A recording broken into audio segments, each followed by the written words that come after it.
C'est novateur. Je pense qu'il faut penser à l'avenir, à l'environnement et à l'avenir de nos enfants. J'espère que ce bâtiment-là résistera très très très longtemps.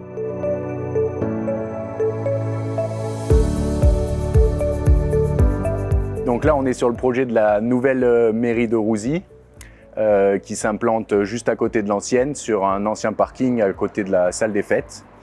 Et il regroupera donc des bureaux pour tout ce qui est les aspects privatifs d'une mairie, ainsi qu'une grande salle des conseils d'environ 150 mètres carrés et d'une PMI et d'une poste.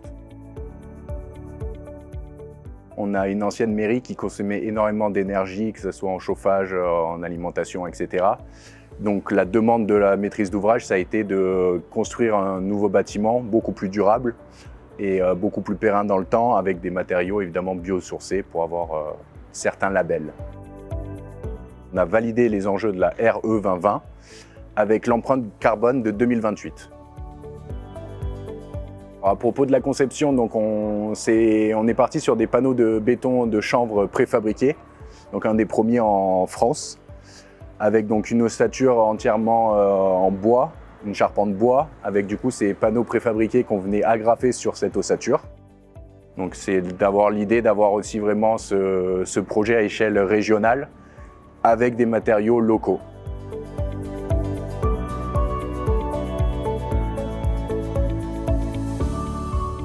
Alors le béton de chanvre, c'est une composition de 73% de chanvre et 26% de chaux. Donc c'est un mariage très heureux de deux produits qui ont deux fonctions complètement différentes.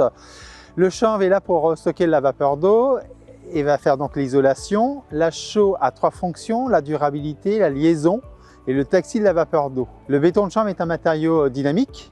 Il va arrêter le froid. Et quand il fait très chaud, quand il y a une masse d'air très chaude, le béton de chanvre va éliminer sa vapeur d'eau et va refroidir la pièce.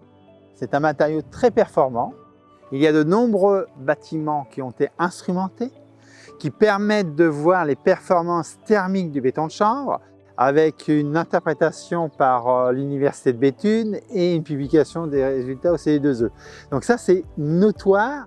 J'encourage les acteurs, les architectes, les promoteurs à s'appuyer avec ces expériences qui sont pour moi quelque chose d'extrêmement important, puisque c'est la véracité des performances du béton de chanvre.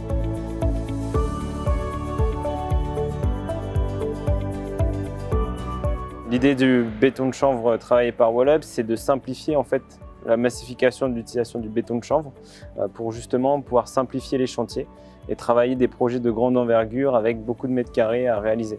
Donc on travaille en usine un produit avec un remplissage en béton de chanvre. Donc tout simplement, on assemble des ossatures bois, on met un fond de coffrage et on va remplir un mélange béton de chanvre, donc qui est un mélange de chaux, chène-vote et d'eau, qui va être travaillé en usine, préfabriqué, toujours le même procédé. L'avantage de la préfabrication, c'est de pouvoir travailler un produit en atelier, de ne plus être soumis aux contraintes d'un chantier et du coup des intempéries par exemple. Et puis on va du coup avoir un temps de séchage qui est maîtrisé directement à l'atelier et un produit qui est livré fini sur chantier, ou en tout cas un maximum de tâches sont réalisées à l'atelier.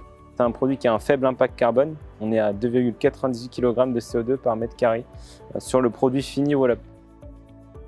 C'est un chantier qui a été un peu technique puisque c'était un des premiers qu'on a réalisé, mais qui a permis justement de gagner en compétences avec des acteurs embarqués dans le projet qui souhaitaient vraiment développer l'utilisation du béton de chanvre.